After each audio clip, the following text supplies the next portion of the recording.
What up, my good people in the YouTube world and beyond? You already, excuse me, you already know what it is. You already know who it is. It is the Outlier B, and I'm right back at you guys with another video. What's going on, my people? How y'all feeling today? It's already Thursday, my people. Already Thursday. We got about hump day. It's Thursday. We're closing out the week, my people. We are closing out the week. You got a few more days left, people. A few more days left. Did you get everything accomplished that you guys wanted to get accomplished, or didn't you? Or didn't you? I'm telling y'all, man, the one recurring message through all of my lives is that time waits on no one. Time is gonna wait on no one. So you better get your things together, check that list of things you must do, and make sure every day those arrows are pointing in the direction, in the direction that you guys want to go. Because if you start letting those arrows get out of line, taking you in that direction, taking you in that direction, taking your steps back, but never moving forward, you're gonna look at the time that you wasted, and you're gonna regret it, my people. You're gonna regret it. But that's enough of my preaching. What's up with you cats today, man? How was your night? How was your night? My night was straight. Y'all know my routine. Uh, I wake up, go to bed early, wake up the next day very early, and go about my day. That's how I usually do it. And last night was no different. I went to bed like around 8:30. I was doing a lot of work. I went to sleep, woke back up like around 2:15. Was a little bit tired, a little groggy, because I've been waking up a little bit earlier this week. But I'm good. I'm good now that I'm up. Took a shower, got dressed. I'm good. And we got 23 people in the check-in. Hit that like button, hit that subscribe button, hit that thumbs up if this is something that you're into. And what is this? This is nothing special, my people. Nothing special. I'm just a regular brother walking him way to work every day, speaking about the things that I see. So what's up, man? What y'all doing today? What do you cats have planned for today? What are you guys getting into? What are you looking forward to on the weekend? And what's your plans, my people? We got two people on the check-in. We got one person, my boy Gilbert Anthony. He said hello. What up, my homeboy Gilbert? We got Nicola009 said what's going on? We got Big Mont on the check-in. He said it is late last night or early this morning. Is it late last night or early this morning? Depends, man. Depends. If you went to sleep last night, then I would say it's still the day yesterday. But if you went to bed and woke up, then I would call it the next day, my people. I would call it the next day. So for me, it's Thursday, my people. For some people, it's just an attachment to Wednesday until they go to sleep. We got A2 Drippy. He said hello. What up, A2 Drippy? We got a little smile from my boy Gilbert Anthony. We got somebody else on the check-in. He said, bro, watch out, gang on the street. Watch out, gang on the street. We get that every single morning. I haven't ran into a gang member yet, but that could just be luck. That could just be a luck. I always ask myself this, man, and I ask Copilot this question too. Since we have so many people living in New York, what are the chances of you actually being on the train or on the same street as a serial killer? And I think about that. And I live in Long Island, take the Long Island Railroad every single day. And there was a guy who was just caught. He used to murder people over there at Gilgo Beach, over there at Gilgo Beach. Rex Heuermann. He was the Long Island serial killer. He was just caught. Now, the interesting thing is this, man. He was a big, doofy dude. A big, doofy dude. He was like 6'4", 6'5", pretty heavy set. I heard that he was a lumbering lummox, a lumbering lummox, or however it go, man. You know what I mean? Somebody like that. But yeah, he used to take the Long Island Railroad every day too, the same as me. And it's interesting because it's on the same line. He used to live in Wandsworth/Massapequa Park area, and that's the same train that I take every day. So I'm sure I ran into him a couple times, man. Just the probability of it. I'm sure we've been on the same train a few times, and I didn't even know who he is. Didn't even know who he is. We got other people on the check-in. Somebody said, "Do you play Roblox?" Nah. I do not play Roblox. I think I missed that boat by a little bit because I'm 40. Damn, next week I'll be 46. So I never played Roblox. My little cousin played Roblox. The one I told y'all that I helped raise. He is my cousin, but I call him my nephew. And he just installed Roblox onto my phone. I'm sorry, onto my computer. So he comes from school and he tends to spend his time playing Roblox. And I always make a joke with him because he's 16 years old. And it's not so funny because it happens in real life. But I tell him, man, don't be talking to no adults on Roblox. And he's 16. I'm sure he can handle himself. He's taller than me. And I'm 5'9", so he's probably about 5'10" now, 16 years old. Strong little boy. You understand what I'm saying? But at the same time, I always tease him and tell him don't be talking to adults on Roblox. So we got somebody else on the check-in. They said H. Gilbert Anthony said funny. Somebody said, all right, nobody move. I'm bricked up. Yo, we got some hilarious people that come in on the check-in in the morning. And I don't know if it's the time that I come on here or just in general, if people are just hilarious. I think it's the latter, that people are just funny across the world, you know? And I look at live streamers and other YouTubers, people who go live all the time, and they allow their chat to get them so angry, yo. They allow their chat to get them so angry. I don't allow my chat to get me angry. I think it's funny, you know? I don't necessarily like the joke about race. You know, I don't like that type of stuff, but listen, man, it is what it is. Some people think that making these race jokes are hilarious, but you know, I don't necessarily think they funny. That ain't my type of humor. Somebody said, oh, I GTG Swim. That's a game on Roblox, GTG Swim. And I never even knew what the hell Roblox was at first, man. And I had to Google it to see what people was doing. So somebody said, watch out for P. Diddy. Somebody said, watch out for P. Diddy. I ain't scared of P. Diddy. I knock Diddy out, son. Diddy out his prime, man. You know, you're a 50-year-old man. I knock Diddy out. Imagine. Can you imagine? And I remember, like, Diddy, like I said, I was spoken about him. I live in New York. So we seen Diddy's come up. And Diddy never really was somebody I looked up to. Like, even when Bad Boy, like right after Biggie died, and he started putting himself in the forefront. Mace was writing his rhymes. I never thought Puff Daddy was cool. Like, I didn't like the way he moved. I didn't like the way he carried himself. I didn't really like nothing about Diddy. You know, he never really gravitated toward me as being somebody that I liked.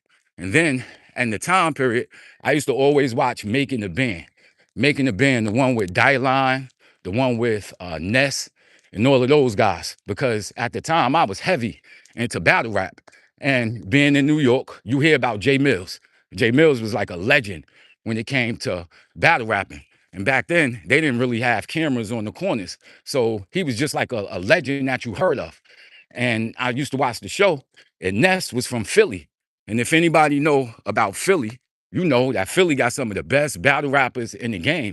And I think around that time, the battle between Freeway and Cassidy had just dropped, and it was making a big buzz on the streets. Like, I remember freestyling, and we used to joke around and be like, yo, somebody put a beat on? Could you put a beat on?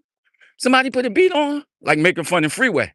But we saw Jay Mills against Ness, and Ness really got my respect. in that battle. I'm like, yo, this cat Ness is a beast. Cat, like Ness was a problem, but I heard of Jay Mills before, and Ness held his own against Jay Mills.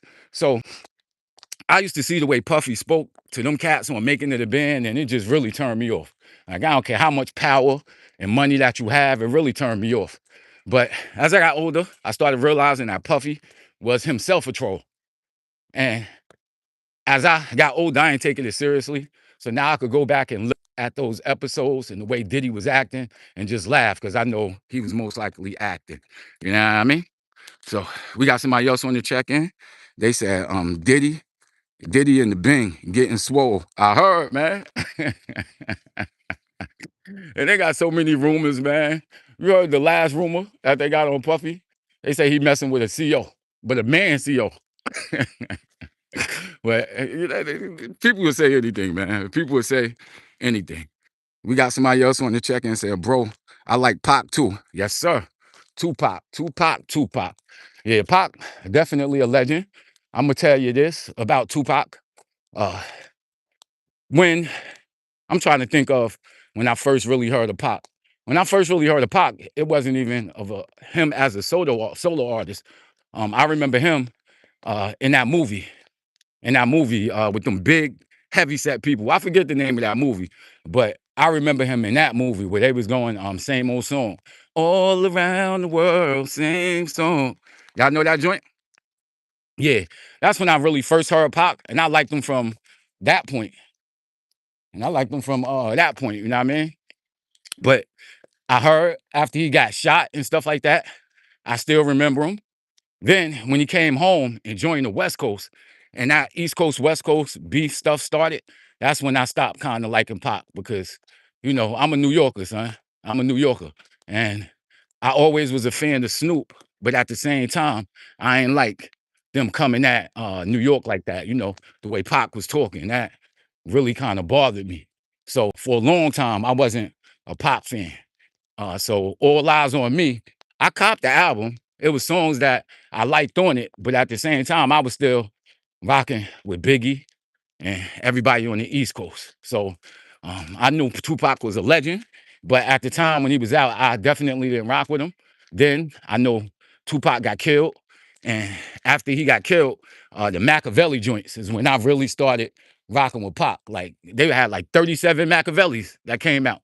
And that's when I really started listening to him. I was like, yo, this kid Pac is a beast. And I started going back, listening to his older albums and seeing that those were, you know, I'm not going to say it's better than All Eyes on Me, but those outright in themselves were classics. You know what I mean?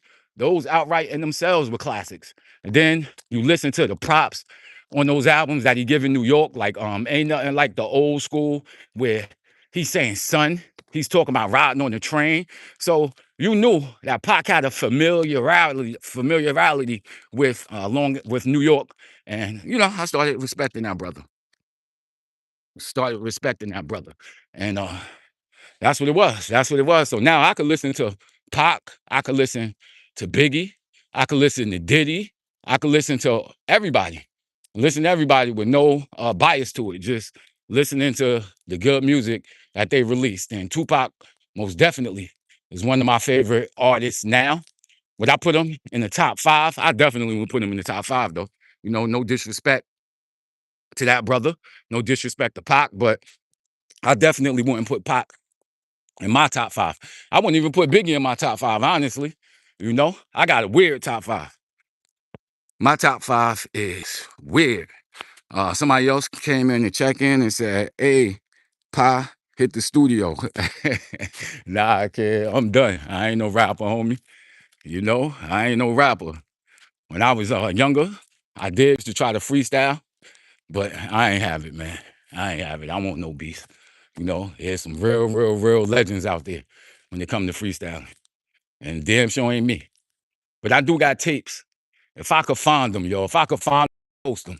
Tapes of me in college, when I was in college, freestyling, battling with my people. Those are some funny love videos. My boy Jose Vegas said it's all love. Shout out to Jose Vegas. Where you coming in from, man?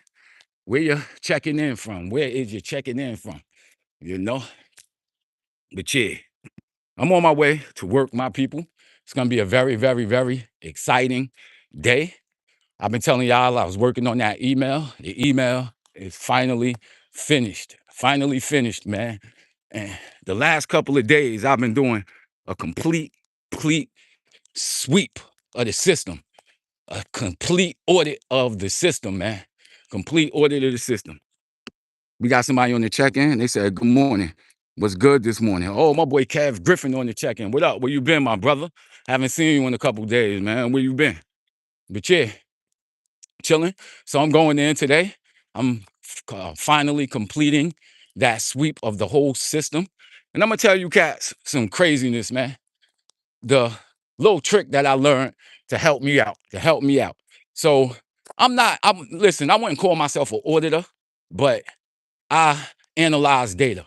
And when I see data anomalies, my company is the company that actually give out the contract. So they got to answer me. They got to answer me. Like they can't leave the stuff that I say unchecked because the amount of money that we deal with, they got to make sure that they're abiding by the contract. And this is a huge contract, my people. So, people, back in the day, when I didn't have anything better to do, I used to go on people's YouTube pages and drop comments on their stuff, trying to start trouble with them. And I used to argue, have these stupid ass arguments all day with people I didn't know across the internet. And I would debate with people, especially in the religion world. Son, I used to debate evolution versus creation. So it was so much of my time and so much of my life that I spent learning about evolution just to rebut some of these creationist arguments. So you'll look at the Kalam cosmological argument. You'll look at a lot of these arguments that some religious people use. And I used to just go back and forth debating these cats, go back and forth debating boxing content creators about who was a better boxer between Triple G and Canelo, or who had a better impact in the boxing world, Manny Pacquiao or Floyd Mayweather. Debating people about rappers, just dumb debates, man. And I'll wake up every day just to see what these cats had to say and put in so much energy, mad time, using my ability to do research to battle these dudes online, son. That got me absolutely nowhere, just stress. Nothing but stress. Nothing but stress. You feel me? Cherry May said, do I remember you? Of course I remember you, Cherry May. Of course. Of course I do. I remember all my people, man. We got somebody in the check-in, Griff. He asked me if the strike is going to affect my commute to work. We'll get into that. But let me finish this thought. So I said, man, I'm gonna stop battling with these dudes online because it's getting me nothing but stress.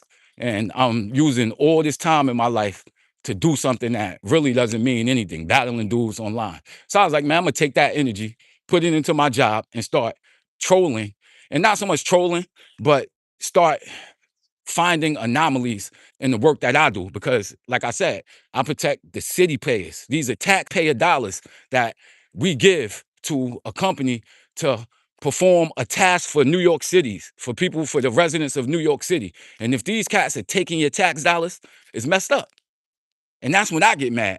And that's when I start to interact and start using my data to make sure that they're doing what they're supposed to do. So I started taking my time and doing that. And listen, man, it got me so much further, so much further. So the company that I work for is one of the biggest in North America. It's actually one of the biggest in the world. And our division of it is the biggest in the world. Nobody does as many trips as us.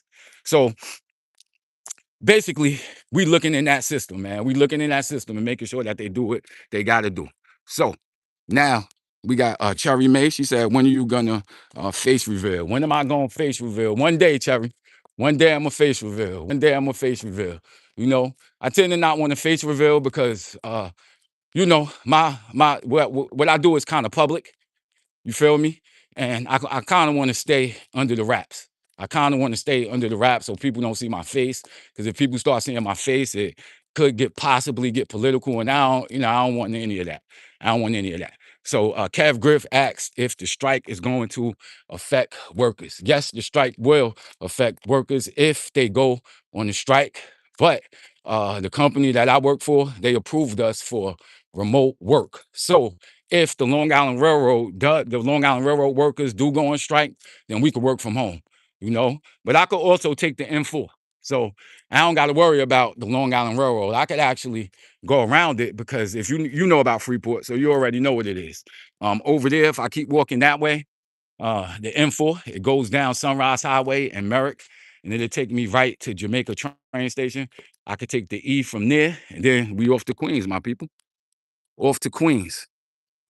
So we got somebody else on the check-in said, can you go to the 7-Eleven without engine stream?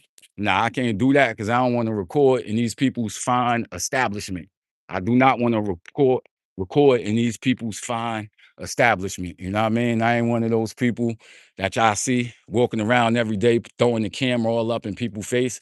If y'all notice me, I put the camera down when people walk around. I understand I can record people in public, but I'm just not an asshole like that, man. You know, we got somebody else on the check-in said, good man. Reels Quarrel, what up? What up? Somebody said, are you still drinking tea? Of course, you know, of course. I ain't even gonna lie to y'all. A couple days this week, I did make me some coffee. I woke up earlier than I normally do. And I guess I felt like I needed it, which I probably don't, man. I probably don't need it, but, you know, I have drank coffee a couple times this week. Somebody on the check-in said, where you from? I'm from New York, New York, New York, Long Island, New York. This is Freeport right here, and we chilling. Freeport right here, and we chilling. Somebody said, real, my chat, boy. Somebody said, read my chat, bro. You hilarious. We got visibly clips. He said, nobody cares, Unc. How you know I'm an Unc, man? I could be a YN. How you know I'm an Unc? I could be a YN, man. We got somebody else on the check said, I love this guy when he streamed. Thanks, Cherry. Thanks, Cherry. Thank you. I love when you comment and I love when you check in. I love when you comment and I love when you check in from. He said, my Donnie effing up NY. Hey, you know, some people may feel that, some people may not, man. Like I said, in New York, we're a city. Unofficially, I believe our unofficial numbers are like 10 million people, like 10 million people. So it's going to be hard to keep 10 million people from so many different places happy. So, you know, like I said, my family from the South, I was born in New York. So we have one set of needs. You got some people that come out here from Trinidad. They've been here for 5 years and they got another set of needs. And I think that he speak to those people, you know what I mean? For people like me, you know, I would say middle class. I would say, you know, just in a certain demographic. I don't think he's doing too much for me, but you know, for the other people, he may be doing a lot for them. Somebody in the check-in said, is this Jay-Z? Nah, this ain't Jigga Man. This is not the Jigga Man. Somebody said, you are handsome. That's Marcus. This guy's crazy, but thank you. Somebody said, God bless. God bless you too, my brother. Kevin Griffin said, Strong Allen is in the place to be. Exactly. Strong Allen in the place to be. He said, Method Man is from Hempstead. That is a fact. Method Man is from Hempstead. Terrace Avenue. Terrace Avenue. Same place is Rock Marciano, another legend from Long Island. Rock Marciano, they both from the same block. You know, I know a lot of people from Terrace. We got somebody else on the check-in said, so you're kind of like a New York rat living on the streets, you heard? You hilarious, man. You're right. I am a New York rat living on the streets. You feel me? But I'm up out of here. Thank you, cats, for checking in. I got 5 more minutes to make it. I'm about to go make me a little bit of tea. We up out of here. I love y'all.